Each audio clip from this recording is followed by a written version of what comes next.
नमस्कार, मैं प्रांशी राठौर और आप देख रही हैं नेक्स्ट 9 न्यूज। एक बार फिर से स्वागत है हमारे स्पेशल प्रोग्राम आमने सामने में, जिसमें आज हम बात करने जा रहे हैं युवा नेता ज्योतिरादित्य माधवराव सिंधिया के बारे में। ज्योतिरादित्य सिंधिया जो देश की राजनीति में इस वक्त चर्चा का विषय बने हुए हैं। जिस तरीके से राजस्थान में सियासी संकट गहराया हुआ है, युवा नेता सचिन पायलट को लेकर बीते लंबे वक्त से मांग की जा रही है कि उन्हें मुख्यमंत्री पद के लिए आगे किया जाए, उम्मीदवार बना दिया जाए साल 2023 में जो विधानसभा चुनाव होने को जा रहे हैं। वहीं दूसरी ही तरफ साल 2023 में मध्य प्रदेश में भी विधानसभा चुनाव होने को जा रहे हैं और इन चुनाव से पहले यहां पर कयास लगाना तेज हो चुका है कि कहीं ना कहीं बीजेपी इस बार मैदान में ज्योतिरादित्य सिंधिया को मैदान में उतार सकती है। जैसा कि आप सभी जानते ही हैं कि बीते कुछ सालों पहले ही साल 2019 में ज्योतिरादित्य सिंधिया ने रातों रात अहम फैसला लिया। कांग्रेस पार्टी का दामन छोड़कर भारतीय जनता पार्टी में वह शामिल हो गए और उस फैसले ने हर किसी को हैरान कर दिया। ज्योतिरादित्य सिंधिया जब से बीजेपी में शामिल हुए हैं तब से लगातार उनका कद बढ़ता हुआ दिखाई दे रहा है, लेकिन हाल ही में जिस तरीके से बयानबाजी देखने को मिल रही है, जिस तरीके से बयान सुनने को मिल रहे हैं, उससे कहीं ना कहीं अब यह साबित होता हुआ दिखाई दे रहा है कि ज्योतिरादित्य सिंधिया अब मध्य प्रदेश के अगले मुख्यमंत्री होंगे। अब उनके मुख्यमंत्री बन जाने के बाद आखिरकार मध्य प्रदेश की राजनीति में क्या कुछ सियासी समीकरण बनते हुए नजर आएंगे, उस पर भी हम चर्चा करेंगे। न्यूज रूम में बैठे हुए तमाम सहयोगियों से जानेंगे कि आखिरकार उनकी क्या कुछ राय है। लेकिन सबसे पहले आपको बता देते हैं कि आखिरकार किस तरीके से ज्योतिरादित्य सिंधिया की तारीफ की गई। दरअसल आपको बता दें कि बीजेपी के कद्दावर नेता और राष्ट्रीय महासचिव कैलाश विजयवर्गीय ने जब से बयान दिया है ज्योतिरादित्य सिंधिया को लेकर, उन्होंने साफ तौर पर कह दिया कि साल 2018 के विधानसभा चुनाव में हम हारे नहीं थे, हमें बहुत ही ज्यादा मिला था। सरकार हमारी ही थी, लेकिन शिवराज सिंह चौहान ने जल्दीबाजी कर दी और जल्दीबाजी में इस्तीफा दे दिया। और वहीं बीते पिछले दिनों पहले उमा भारती ने भी ज्योतिरादित्य सिंधिया की जमकर तारीफ की थी। जानकारी के लिए आपको बता दें कि उस वक्त उन्होंने कहा था कि मुझे नहीं पता कि उमा भारती ने सिंधिया की तारीफ किस संदर्भ में की है, लेकिन सिंधिया बहुत ही अच्छे नेता हैं, इससे इनकार नहीं किया जा सकता। वहीं ज्योतिरादित्य सिंधिया की जमकर तारीफ करते हुए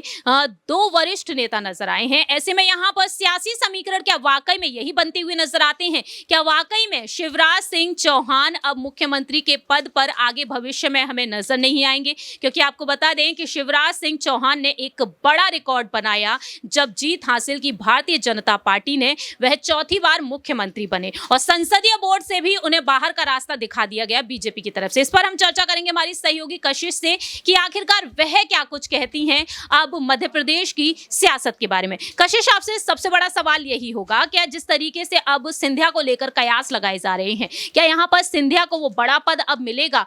एक तरफ तो उन्हें यही उम्मीद रही कि बीजेपी में वह शामिल होंगे तो जरूर उन्हें कोई बड़ी जिम्मेदारी, बड़ा पद मिलेगा। हालांकि वो जिम्मेदारी उन्हें मिल भी रही है। गुजरात के विधानसभा चुनाव में स्टार प्रचारक के तौर पर उतार दिए गए हैं, हिमाचल प्रदेश की तरफ भी उनका रुख देखने को मिल रहा है। तो आपको क्या लगता है यहाँ पर, क्या वाकई में शिवराज सिंह चौहान का पत्ता साफ होते हुए नजर आ सकता है? देखिए, बिल्कुल हो सकता है ऐसा। वो क्यों हो सकता है? क्योंकि सिंधिया की अगर बात की जाए तो वो एक बेहतरीन नेता है और एक युवा चेहरा है। तो यहाँ पर आप देखिए कि भाजपा अगर किसी भी जगह देखा जाए तो सबसे पहले किसी न किसी युवा नेता को आगे करती है, क्योंकि लोगों की मांग यहाँ पर है।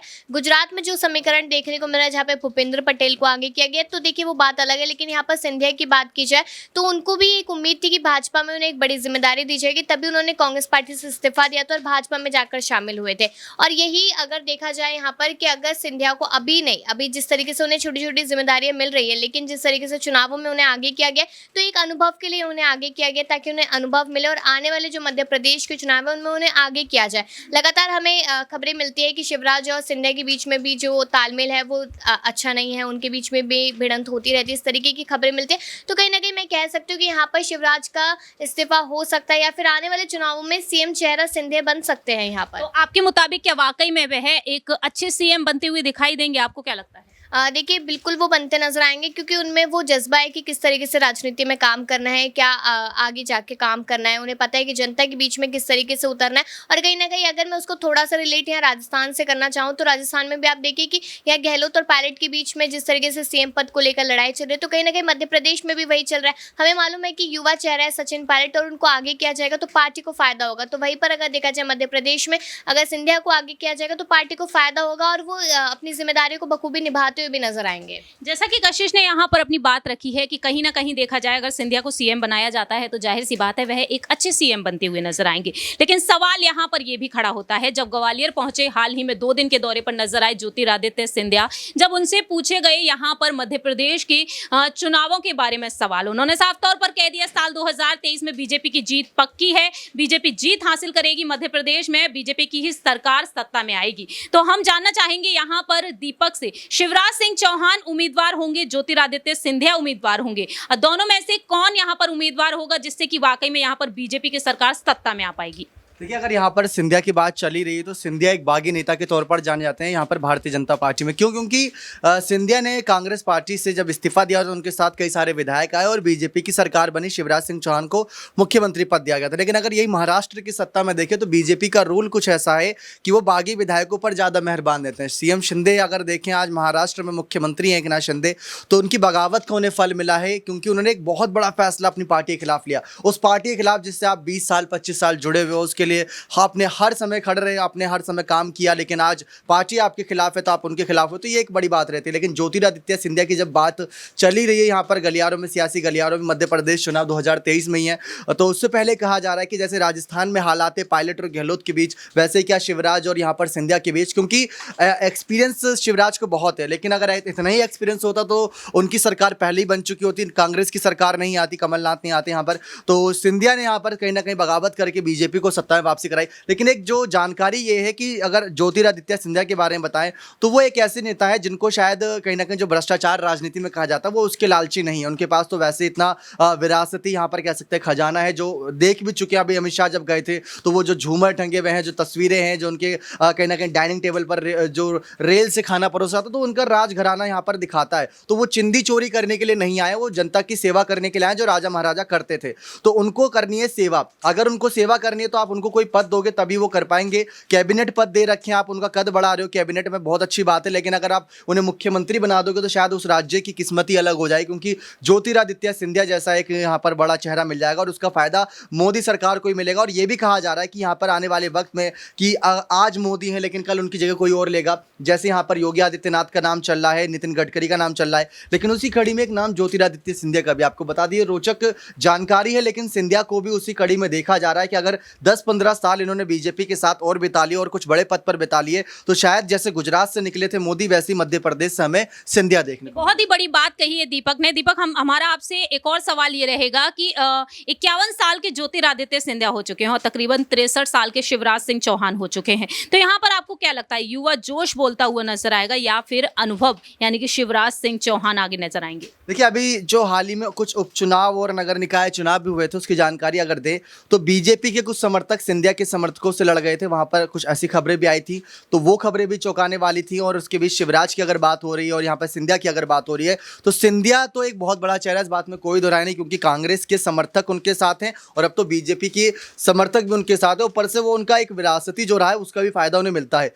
रही बात शिवराज की, तो जब से वो सत्ता में आए काम उन्होंने बहुत बेहतरीन कराया। उनके मध्य प्रदेश मॉडल की बहुत तारीफ होती है। उन्होंने घर घर यहाँ पर कहीं ना कहीं अपनी पहचान बनाई, लोगों को तीर्थ यात्रा कराई, तो उसके लिए जाने जाते हैं। लेकिन अगर सिंधिया की बात करें, उन्हें मौका मिलेगा तो जरूर उन्हें आगे बढ़ाया जाएगा। कैबिनेट में जगह दी गई, लोकसभा चुनाव भी अभी नज़दीक है, अगर वहाँ पर उन्हें आगे बढ़ाया जाता तो बहुत बेहतरीन बात है। लेकिन जिस राज्य से सिंधिया ने अपनी पहचान बनाई, जहाँ पर उनकी पहचान पहले से थी उनके दादा परदादा की, वो उसी राज्य में रहकर कहीं ना कहीं अपने आप को और साबित करना चाहेंगे। बहुत बहुत शुक्रिया दीपक और कशिश हमारे तमाम सवालों का जवाब देने के लिए। अब यहाँ पर देखा जाए तो ज्योतिरादित्य सिंधिया को लेकर अब बीजेपी का क्या कुछ फैसला होगा, क्योंकि पीएम नरेंद्र मोदी उनके काम की सराहना करते हुए नजर आते हैं। केंद्रीय गृह मंत्री अमित शाह ने जब जब उनसे मुलाकात की है तब तब यहाँ पर सियासी समीकरण बनते हुए दिखाई दिए हैं। और इस वक्त गुजरात और हिमाचल प्रदेश के विधानसभा चुनाव काफी ज्यादा मायने रख रहे हैं और ऐसे में दिसंबर के महीने में ये चुनाव होने को जा रहे हैं और इन चुनाव के बाद क्या कुछ सियासी समीकरण बनते हुए नजर आएंगे, इस पर भी देखने को मिलेगा। दिसंबर के महीने में नतीजे भी सामने आएंगे। 12 नवंबर को हिमाचल प्रदेश में चुनाव है और 1 और 5 दिसंबर को गुजरात में विधानसभा चुनाव होने को जा रहे हैं। 8 दिसंबर को नतीजे सामने आएंगे और इसके लिए ज्योतिरादित्य सिंधिया को आगे किया गया है। आगे हमारा आखिरी सवाल रहेगा हमारी सहयोगी क्रांति से कि आखिरकार वह क्या कुछ कहती हैं। उनसे जानना चाहेंगे कि आखिरकार बीजेपी की रणनीतियां क्या वाकई में बीजेपी का समर्थन जो है अब ज्योतिरादित्य सिंधिया के लिए देखने को मिलेगा। हम क्रांति से जानना चाहेंगे कि आखिरकार वह क्या कुछ कहेंगे। मध्य प्रदेश की सियासत में अब क्या कुछ बड़े बदलाव देखने को मिलेंगे? बीजेपी की तरफ से ज्योतिरादित्य सिंधिया हो सकते हैं सीएम पद के उम्मीदवार या फिर नहीं, या फिर यहाँ पर कांग्रेस और आम आदमी पार्टी का एक अलग ही दाव देखने को मिल सकता है, जिस तरीके से आम आदमी पार्टी पहल करती हुई नजर आ रही है बाकी के राज्यों में? देखिए, सिंधिया का दबदबा क्या है मध्य प्रदेश में अच्छे से आप जानते ही हैं। और उसके अलावा अगर हम आम आदमी पार्टी की या फिर यहाँ पर कांग्रेस की बात करें तो देखिए, आम आदमी पार्टी ने अपनी रणनीति साफ कर रखी है 2024 को लेकर के। उन्होंने साफ कर दिया कि उन्हें किसी और राज्य में कोई इंटरेस्ट नहीं है, जैसे कि उन्हें अभी के चुनाव में जैसे गुजरात में सिर्फ इंटरेस्ट दिखा रहे हैं, हिमाचल में उतना कोई दमखम नहीं दिखा रहे, वैसे उन्होंने साफ कर रखा है कि वो राजस्थान की सियासत पर अपना ज़्यादा फोकस रखेंगे। तो देखिए, 2023 और 2024 का मुझे लगता है जहाँ तक, तो राजस्थान की सियासत में खेलना ज़्यादा पसंद करेंगे। और अगर यहाँ पर कांग्रेस की बात कर ले तो देखिए, मल्लिकार्जुन खड़गे हैं, अभी तक वो उतना उभर करके सामने नहीं आ पाए हैं, तो मुझे नहीं लगता कि अभी कोई बड़ा ऐलान उनकी तरफ से किया जाएगा। कोई भी छोटे मोटे नेता के ऊपर ही दाव चलने की कोशिश वो करेंगे। दूसरी तरफ अगर मैं भाजपा की बात करूँ तो भाजपा की रणनीति वहाँ पर सबसे स्ट्रांग दिखाई दे तो रही है। आपके मुताबिक क्या ज्योतिरादित्य सिंधिया अब अगले मुख्यमंत्री के तौर पर वहां देखे जा सकते हैं? बिल्कुल, यहाँ पर इसमें कोई शक मुझे दिखाई नहीं दे रहा है, क्योंकि यहाँ पर देखिए, ज्योतिरादित्य सिंधिया बहुत समय से इस चीज़ का इंतजार कर रहे थे। और जब एक तरफ वो देख रहे कि उनके सामने के विपक्ष इतने कमज़ोर उनके राज्य में है, तो अपने ही गढ़ में एक बड़ी जीत दर्ज करने के बाद, वहाँ की कमान संभालने के बाद, वो इस बात का प्रस्ताव सामने से बीजेपी के पास रख सकते हैं कि मुझे ही सीएम कमान दो। और बीजेपी को कहीं ना कहीं उन्हें सीएम कमान देना भी चाहिए और भरोसा जताना भी चाहिए, क्योंकि जनता भी उन्हें पसंद करती है। बहुत बहुत शुक्रिया क्रांति, इन तमाम सवालों का जवाब देने के लिए। अब देखना दिलचस्प ये होगा कि वाकई में मध्य प्रदेश के अगले मुख्यमंत्री के तौर पर युवा नेता, राजघराने से ताल्लुक रखने वाले ज्योतिरादित्य माधवराव सिंधिया क्या वाकई में सीएम पद पर नजर आएंगे, सीएम पद पर उनकी ताजपोशी होगी। खैर, ये तो वक्त के साथ साथ ही पता चलेगा, लेकिन आपकी इस पर क्या राय है ये आप बता सकते हैं कमेंट सेक्शन में। फिलहाल हमारी इस रिपोर्ट में इतना ही। बाकी की तमाम अपडेट्स के लिए आप देखते रहिए नेक्स्ट 9 न्यूज़।